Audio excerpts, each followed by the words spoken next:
When we hear the word icon, the first thing that usually comes to our mind is a little symbol, a little graphic, or a little image on a computer screen. And when we click on it, it gets bigger. It grows into something much larger, like a full-blown web page, or a software program like Microsoft Excel or Microsoft Word. But today, when I'm mentioning the word icon, I'm talking about a person, an individual who starts off as just an ordinary person. But through hard work, determination, following their dream and their passion, they become much larger in the eyes of someone else. They make a difference in somebody else's life. They could be a mentor, somebody you look up to, somebody that changed your life better, somebody that inspired you to be who you are today, or maybe who you want to be tomorrow. If you're a movie buff, I'm thinking of people like John Wayne, the Duke. He made over 175 great movies, and he was a great actor. But it was what he did off the stage is what counts. He contributed to the cancer research. He created a foundation, and that foundation is still going today. So he made a difference in people's lives. And if you're a music buff, thinking of Elvis Presley, the king of rock and roll. Did he not make a difference in people's lives? And did he not change the world as we know it today? Off the stage, he contributed to many different charitable organizations. So he did make a difference. My dad inspired me to be who I am today. And he is my icon. And I bet every one of you have an icon in your life, somebody you looked up to, somebody that was your mentor, somebody that inspired you, somebody that made a difference in your life. So I can remember back when I was 4 or 5 years old, living in Long Beach, California. Now 4 or 5, I really don't know what's going on, but I got eyeballs. And I had sat there and watched my dad take a wrecked, mangled up, tubular fuselage of an airplane. It was a wrecked airplane that he bought. And I literally watched him piece and splice this thing back together, weld it. You know, as a little boy watching that welding torch go, that was something. That was really spectacular. I didn't have a clue really what he was doing, but I remember it. And then he's running cables and pulleys and rigging the control surfaces of this airplane, and he puts the fabric on the wings, he paints it, he overhauls the engines, installs it, hangs a prop on there, and he flew our family around, 3 kids and his wife, around in this airplane that he rebuilt from a wreck. And that was just one of the many accomplishments I watched my dad complete as I was growing up. And as I was growing, I learned by watching my dad. If you had good work ethics, and you had a dream and a passion, and you followed that you could accomplish anything you want to in life. You see, a lot of you may not know this, but my dad only had an 8th grade education.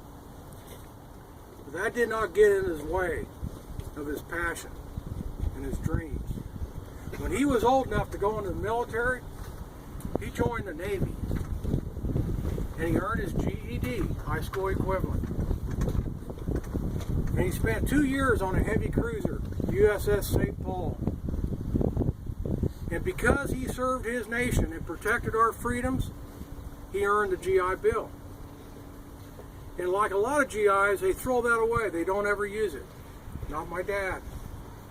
He took the risk and to follow his dream. He wanted to be in aviation. So he went to A&E school. A&E is abbreviation for aircraft and engines. Today, They call it A&P school, Aircraft and Power Plant. The only difference between the two is back in his era, they did not incorporate the theory of jet engines into the aviation schools. So it's called aircraft and engines, reciprocating engines. So he completed A&E school and became an A&E mechanic, got his A&E certificate, and that's where his general aviation career kicked off, repairing and rebuilding and restoring general aviation aircraft. And when he had enough experience and time, he got his inspector's certificate. And then he began to inspect these airplanes and inspect other people's work. He became a craftsman. And then my dad got his private pilot's license and began to fly and test fly the airplanes that he fixed and rebuilt and modified, and other people's. I watched my dad growing up excel not only as a mechanic but as a pilot as well. Now, you know that Stanson, this airplane that he rebuilt from the wreck, he eventually sold that, and with the money he paid off some bills and he took another risk to pursue his aviation career.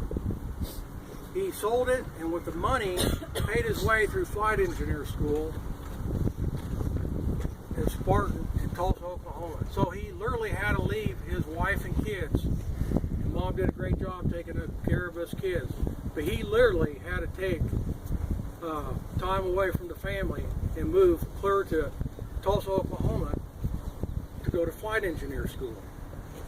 And he graduated, and he came back, and he began a career with the airlines as a flight engineer on the old Connies. The old Connies is short for Constellation. It was built by the Lockheed Corporation. Big, huge monster of an airplane. And Flying Tigers use it to haul cargo and military personnel all over the world. This airplane had 4 big O engines on it and 4 big O Hamilton standard props. These engines were the R3350s. No, that doesn't mean a lot, but they were the radial type. They had rolls of cylinders. This particular engine had 2 rolls of cylinders, 9 cylinders on each roll for a total of 18. 18 cylinders. Most of your cars have 4 and maybe 6 cylinders. Unless you've got a lot of hot rods like my brother back there. Now you got maybe some 8 or some 12 cylinders out there. But 18 cylinders. And these things were supercharged, and they, at their peak, they could produce over 3,000 horsepower apiece. And there was 4 of them on this airplane. And the role of a flight engineer was very demanding in that day. You had more levers, switches, buttons, lights, gauges, horns, and whistles than Carter has pills. They not only had to monitor, but they had to control every engine, propeller, hydraulic system, pneumatic system, fuel system, and electrical systems. They had their work cut out for them. And then when Flying Tigers bought the CL-44, another big cargo airplane, this time with jet engines with props on them, called them turboprops. My dad had a chance to expand his career some further and go to the CL-44, but he had to go back to school to learn the theory of jet engines. Remember, when he went to A&E, they didn't incorporate the theory of jet engines. So he did that. He took another risk. And then he became a flight engineer on the CL-44. And eventually, Tigers bought the DC-8s, big giant jet airplane with 4 big jet engines on it. No props this time. But they were short of pilots, and they wanted to promote within. So they said, if anybody, like flight engineers or navigators, would like to fly this airplane, we'll send you to school. So my dad took the risk. He raised his hand, I'll go. So they went to school, and now he got his commercial pilot certificate, his instrument rating, his multi-engine rating, and a type rating. in a DC-8. And he jumped in the right seat, or what they call a co-pilot, of the DC-8. And he flew military personnel and cargo all over the world, including Vietnam. In fact, he made over 43 missions into Vietnam, all military personnel and cargo. And when he had enough experience and seniority, he moved to the left seat, captain. Now he's in charge of the bird. And again, he flew people and cargo all over the world. And then when Flying Tigers bought into the 747, they were short of pilots, and they wanted to see if anybody wanted to upgrade, promote with him. So they said, we'll send you to school. So my dad took the risk. Biggest bird out there at the time. He raised his hand, and so he went to simulator school in Canada. At the time, Canada was the only place where they had a simulator for a 747. Of course, now they have them all over the place. But he moved to Canada for 6 months. And for the next 6 months, he went from the classroom to the simulator, classroom to the simulator. Never once did he step foot in a real live 747 cockpit of an airplane until he completed school and he got back to LAX and reported back to work. They said, congratulations, Captain Cork, on your job, well done. There's your airplane sitting out there on the tarmac. You have an experienced co-pilot, an experienced flight engineer waiting on board for you, sir, and a flight examiner is going to give you your first check ride in the 747. I want to stop right here for just a second and explain to you about check rides. Every commercial pilot, then and now, has to go through a check ride, similar to your first driving test for your driver's license, but in an airplane. They have to, every commercial pilot, all the airlines that you flew on, every one of those guys, they have to go through a check ride every 6 months. It doesn't matter how long they've been flying or how good they are. It doesn't matter if it's the first time in an airplane or 100 times in an airplane. So this is my dad's first time, but the flight examiner did not know that. And anyways, he jumps in the left seat, and they take off, and they go do some maneuvers. And they do everything that they're supposed to do on a check ride, some route checks, what have you, some instrument flying. And then the flight examiner says, okay, let's go over to Palmdale and shoot some touch and goes. So my dad sets up a perfect ILS, which is the Instrument Landing System, beautiful ILS landing approach into Palmdale, executes it perfectly. And he literally greases landing it. His first landing in a real airplane, I mean on the 747, okay? As captain, and he went in there. And the tires didn't bark, they didn't smoke or nothing. And they're rolling down the runway, and he puts the coals to it. And they take off, and they come around, and they're going to set up and going to do another one. And once they get set up on the approach, the flight examiner says to my dad, he says, that's the smoothest landing I've ever seen in a 747. How long have you been flying this bird? And my dad looked around. And the flight examiner sits in the jump seat. In fact, he said, well, this is my first time. The guy couldn't believe it. He said, just go back, you're done. Signing off. So, anyways, now, just before my dad retired from Flying Tigers, he wanted another project, so he bought another wrecked airplane, a Piper Tripacer, and completely restored it from ground up. And he did such an immaculate job on it, it was show quality. And he flew it around a lot, but some of the places he flew it to were air shows. And he won some nice awards for quality, workmanship, and originality. And then after he retired from Tigers, he decided he wanted to actually build an airplane from scratch. So he decided on a wood and fabric airplane, all wood and fabric, an experimental Pete and pole. He literally started out on his dining room table with nothing more than a little bit of glue and some wood and started building the parts. And when the parts became big enough, he moved it out to the barn. And he continued to build it until it was time to put the wings on. Then he trailered it out to the airport, hung the wings, rigged it out, and test flew it. And that airplane is still flying today at Gundy's Airport in Owasso, Oklahoma, where I live. And like many, many lucky people, I was lucky enough to get to take a ride in the airplane my dad built. And this was a two-seater, open cockpit,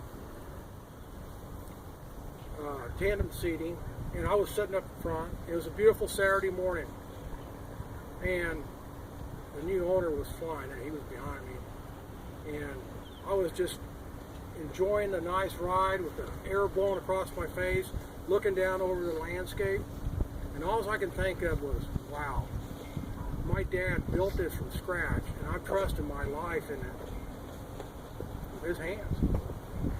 Something my dad was a real craftsman. Now my dad was also a very generous and charitable person. He'd always help our family out whenever we needed it. And he always made sure that we had a nice Christmas and a nice birthday. I'm not crying, I just is my nose running a little bit? Anyways, he always wanted to make sure we had a nice Christmas and birthdays. And he gave to a lot of different charitable organizations. But one of the organizations he gave to that I'm really proud of him for is the Wings of Hope Foundation. That's a non-profit organization that takes donated aircraft and volunteer pilots. And they fly them literally all over the world, delivering medical supplies and food to the needy people all over the world. And my dad, he told me, he said, I said, Dad, why are you doing this? You know, it's a $25,000 airplane. He said, I want to leave something behind for aviation, for people, because of what I got out of it. So that just tells you just how good of a person he really was. Now, I'll tell you, the last year of his life wasn't his best year ever. We ended up uprooting him from his comfort zone, moved him away from his cats, and moved him back to Oklahoma where we could take better care of him. He didn't like it, but you know what?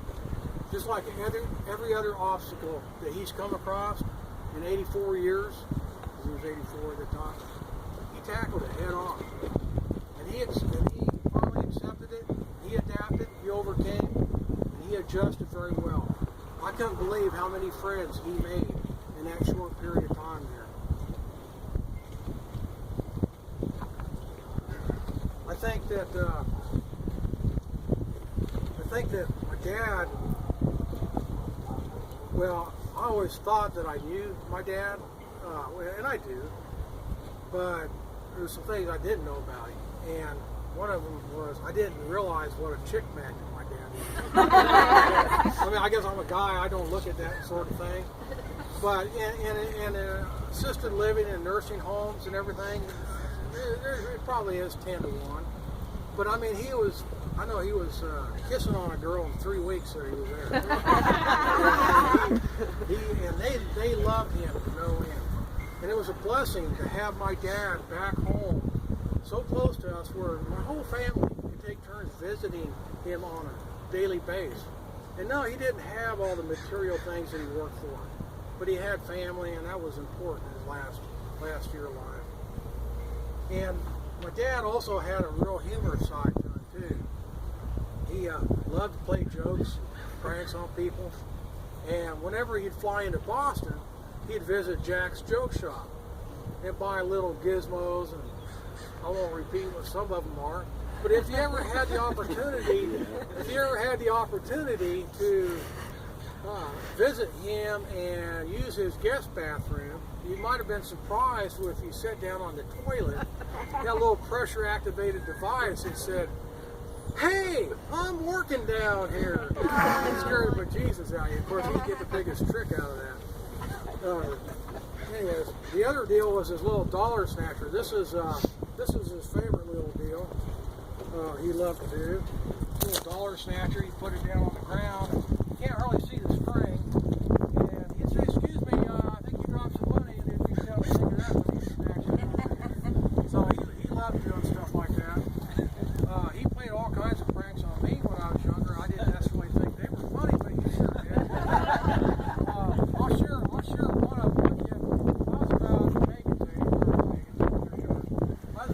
Reagan's age, and he was going to teach me the proper way to shoot a shotgun, a 12-gauge shotgun. And so, but he wanted to show me the wrong way first, so that I'd always remember. Well, obviously I remembered. He said, son, he said, stand out here like this with your feet spread, put that butt of the rifle right up here, aim it down range, and pull the trigger.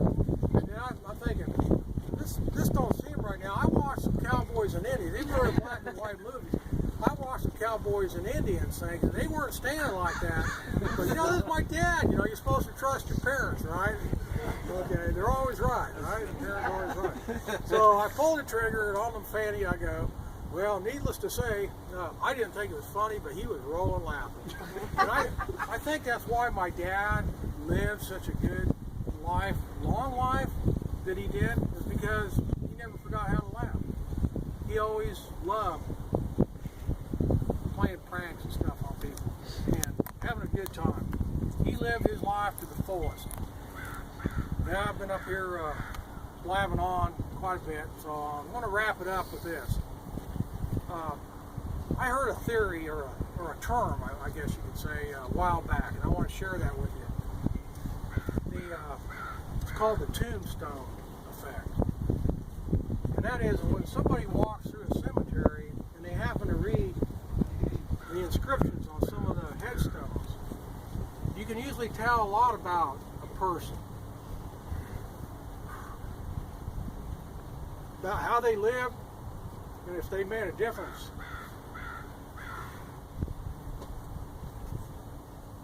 in somebody else's life. And whether or not they really lived. Well, my dad, he lived. He made a difference in people's lives. I think that if somebody 100 years from now were to walk by my dad's headstone, which obviously isn't here right now, and read the inscription that says, only those who risk going too far will ever really know how far they can go. And then thanks for always being here, Captain.